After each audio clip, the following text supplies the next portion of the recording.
Yo, what's going on, guys? Watomarmelon back here again with a kind of New Year's Eve market watch. This will be interesting to see, where these cards are in a year from now. Sorry about my voice. I have COVID right now. I'm still recovering, so you know, I have some congestion, sore throat, makes it a little hard to speak. But hopefully, I can get through this market watch because I have a pretty loaded slate. So the first thing I wanted to look at was the pot collection box.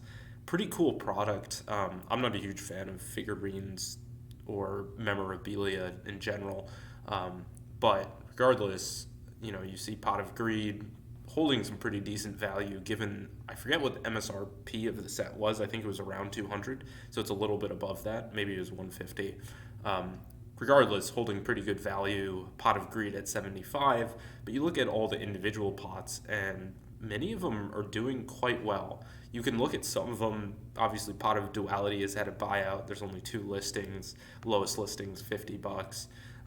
But generally the pot cards are holding some value, and it seems like people really do want to collect some of these. And I know not all of these have, hollow foil or higher rarity printings, so it's a pretty interesting product, and obviously the pot cards are some of the most iconic cards in the game. So I'm generally a fan of the product. I think these cards are pretty cool, and I think Pot of Greed as a quarter century secret rare is one that will hold some value, especially because this release is probably somewhat limited. The buy-in point is high enough that I don't think this was mass ordered to the point where there are going to be 100,000 copies or something like that. I think it's not going to be 1,000 copies, but I don't think it's going to be 100,000. It's probably closer to 10 to 50,000 of these things out there, and that's reasonably limited for a pretty nice, desirable card. And there might be even less than that. Next up, we have Archlord Christia. I never have been a huge fan of this card just because I wasn't around when this card came out, and I just don't have any attachment to it, but clearly it's one of the most iconic ones. And so Valiant Smashers introduced quarter century secret rares alongside collector rares, which I think is a huge improvement to the product. I've been saying this for a while. I think collector rare products need additional chases for people to go after. One of the things that I've been a proponent of is adding the prismatic secret rare that we get in the Megatins, especially now that Megatins suck, they've just done very poorly the past couple of years. I think they should put the sort of prismatic secret rare as a one per box, and then make any of the ultra rares also available as the prismatic secret. I think that would give a little bit more chase, and that way people don't feel that they're getting ultra rares, or which are basically there are sets where ultra rares are the lowest rarity. So I don't know if you can make those really chases anymore. You can see that this card is $70 from a verified seller. You have to do the math on these. These quarter century secret rares are much easier to pull than individual collector rares. And so even though Archlord Christia, I believe, is a very desirable card, I still don't think that it should hold as much value as it's holding relative to the best collector rares. Like I think the best collector rare in the set is like $85. This is 70. And to me, that doesn't make sense given that this is probably, I think it's like 3 or 4 times more common than a collector rare. So, I get that this is probably more desirable than even the best collector rare in the set, but at the same time, I don't know if when there are 3 to 4 times the number of these as the best collector rare that it should be worth, only $10 less.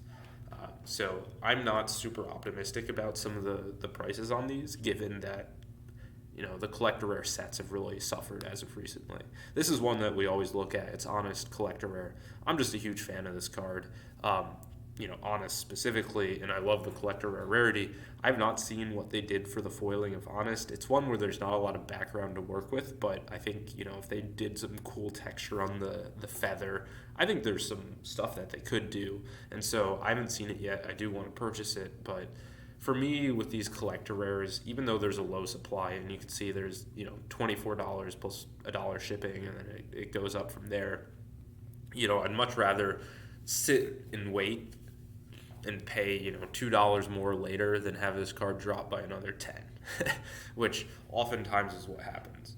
I don't have them here, but look at something like Gate Guardian, a card that, you're not really playing. I know it received support, but people aren't really playing with it.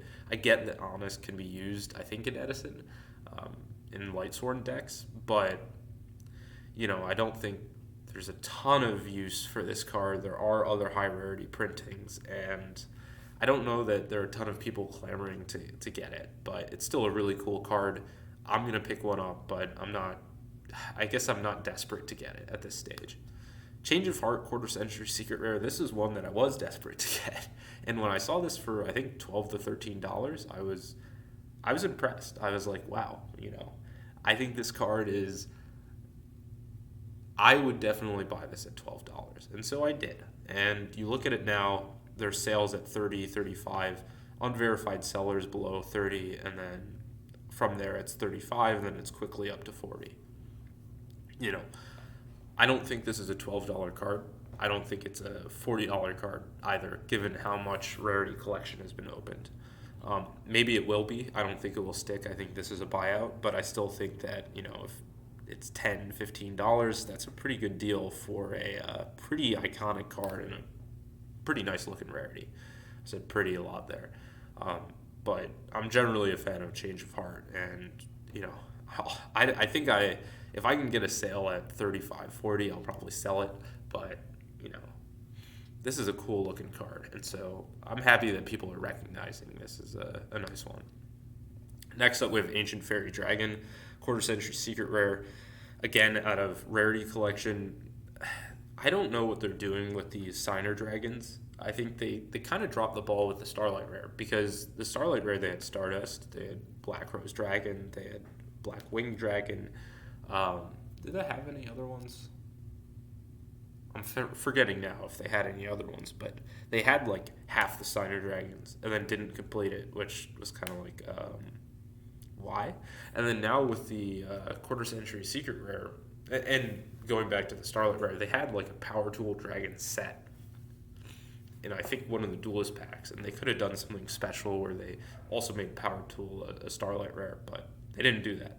Or no, maybe it was something else, because Revolution Synchron was from a core set, so maybe it must have been like a core set.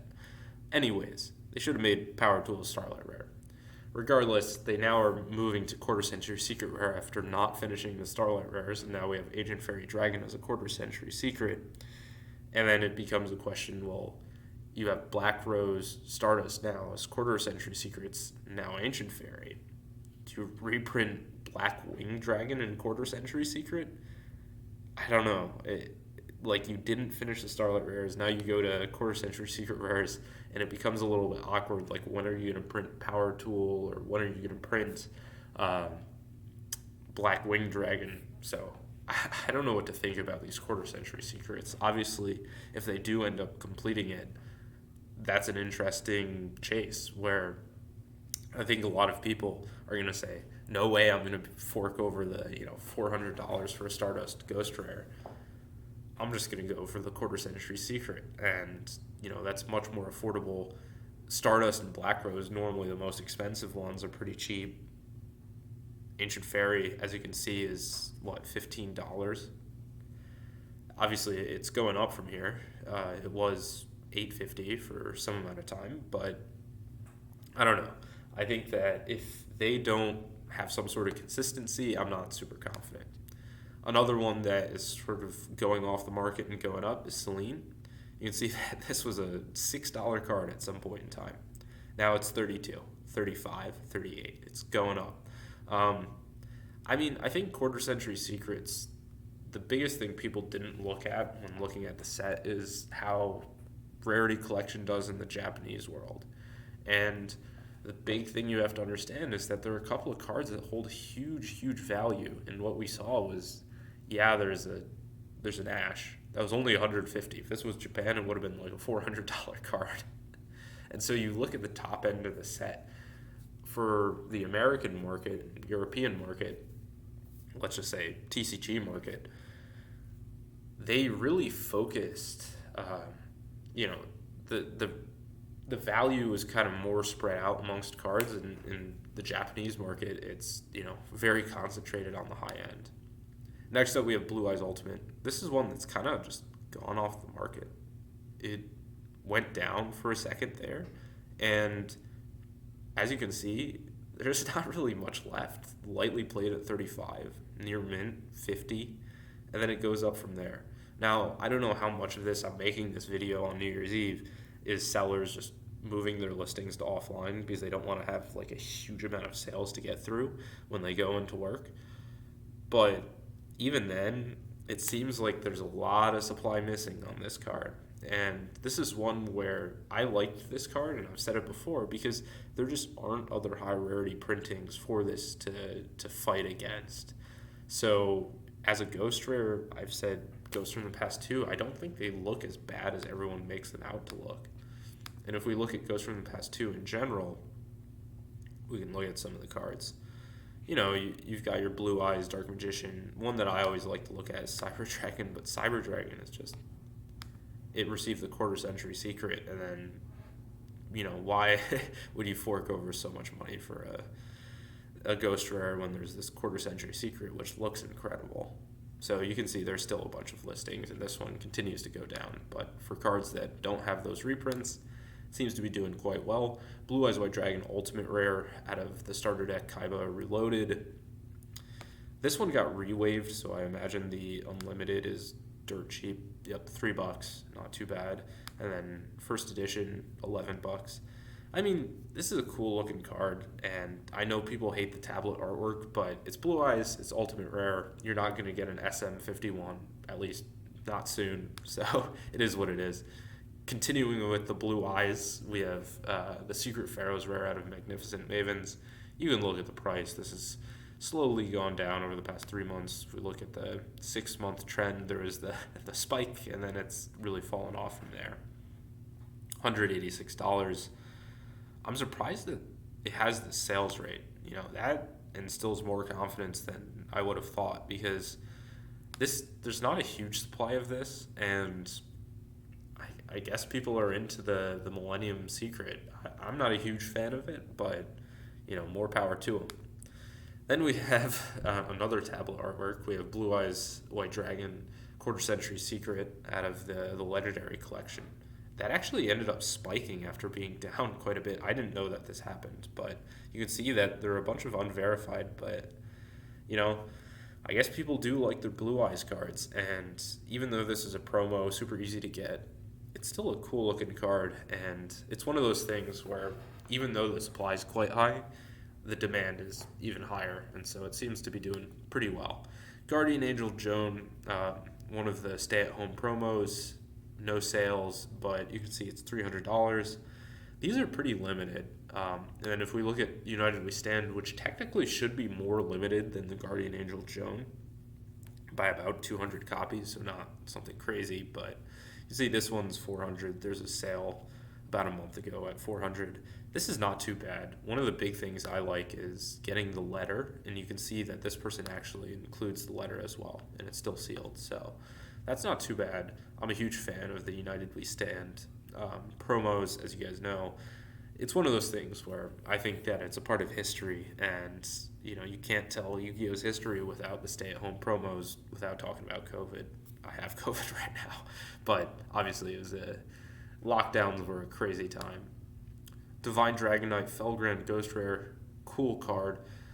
The reason I am looking at this is because I recently sold one of these. Some guy messaged me on eBay who actually watched my channel. You can see some sales pretty low. Someone bought 6 of the lightly played Unlimbs for $24. You can see lightly played first edition is now a $21 card. Near mints, Unlim is $33, and then first edition is $40. Really beautiful card. I'm a huge fan of these Zexal Ghost Rares. They look awesome. The print quality sucks, but I don't know. I feel like a lot of these Zexal Ghost Rares haven't had the same sort of crazy reprints that some of the, I guess, more vintage cards have. And so they're kind of in an interesting state where I don't think there's a ton of demand for them, but also there's not a ton of there aren't many other competing rarities that weren't released in the same set. Like, yeah, there's an ultimate rare Divine Dragonite Felgrand within the same set, Shadow Specters, but obviously the Ghost Rare is the high rarity. Looking again at Shadow Specters, looking at the Divine Dragonite got me thinking, Ghost Trick Alucard, this is one that always spikes around Halloween. You can see that there was a spike back in October. What do you know? And it's come back down. There have been a couple of sales in the past couple of days. I don't know if this is now, Ghost Tricks or have become meta, but you can see that Near Mint Unlimited, that is Japanese, you're looking at around $17, which is kind of expensive, to be honest. And then Near Mint First is $18. This is a cool looking card. If you can get a European foiling, looks beautiful. Next up, to round things out, I wanted to talk about Duelist Pack Kaiba, because this is a set that spiked crazy hard during the pandemic. Like, it was crazy. Near Mint First Editions, I think this card was like $300 in its peak. Maybe I can see it on the yearly graph if I just look at First Edition.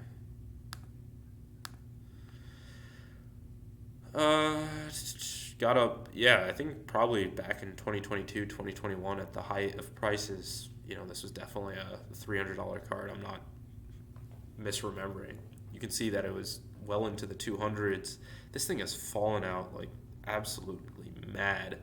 $128 for First Edition, and there are tons of these things, so it's not going to be going up from here. This is a beautiful card, and this is one that it's starting to get tempting again. Duelist Pack Kaiba, there's not a lot of it sealed. Now, First Edition is not printed nearly as much as the Unlimited. Unlimited, there's unlimited supply, basically. But First Edition, there's not as much of it there. And these cards are like some of the most iconic in Ultimate Rare, and the First Edition Ultimate Rares look like the old style. So they have the kind of more vintage GX style sort of feel, which I like. Chaos Emperor Dragon, I know this one was in the 300s some time ago. Actually, you can see it even on just the yearly graph. Yeah, it was at 300 about 9 months ago, back in March. This thing has fallen out like absolute mad. $124 for this card. And again, tons of sellers lined up here at this price. I'm just not sure what the future of cards like this is, right? Like, I don't know. It's a little bit difficult because, you look at the original print Secret Rare Invasion of Chaos one, it's like $160, and so it makes sense that this would be like pretty close in price but not as expensive. So, I love the Ultimate Rare here. I have this myself. I have a playset and I have a graded copy, but I don't know what to think. This can clearly fall out because I just don't think there's a sales rate on this for the First Edition. You see one 10 days ago, but before that, it's hard to say. It just doesn't seem like there's the demand for this card relative to the amount of supply. There's just too many cards to collect these days, and people are sort of losing interest, I think, in a lot of the vintage stuff relative to how much is out there. Modern is always going to be entertaining because there's newer, shinier stuff out there, but a lot of this stuff that isn't extremely limited in good condition, like LOB First Edition stuff, just seems to be struggling. I mean, in general, the vintage market is struggling. This is just a fact, and people can cope and say, let's just say there are a lot of people holding stuff that I think if they put it to auction, like if you put an LOB First Edition Blue Eyes White Dragon PSA 10 to auction, I think it would do much more poorly than people would think. That's just my thought. Crush Guard Virus, this one is it's honestly comical. I mean, you look at the First Edition, the market price still isn't even reflected in the actual price here. You can see this was $120, $47 now. I mean, just falling off a cliff. Cyberjar, same thing. Well, not nearly as bad, let's say. $92 $43 right now from Big City Cards. Ring of Destruction, $45. This one I don't think was ever as high as like Crush Card, yeah. But still, you're seeing huge losses, especially for the higher end stuff. I just think that, I mean, this is kind of a trend where Ultimate Rares were crazy expensive and then they've just fallen out of favor. You know, you look at OTS stuff, it's really done poorly recently, but it is what it is. Let me know what you guys think. Why do you think that Duelist Pack Kaiba has suffered so much? Is it just that these are the sorts of cards people were buying when they couldn't get access to the super vintage first edition stuff? I don't know. Let me know what you guys think. It's been your boy Watomarmelon. Click all the links. It's been your boy. Peace out.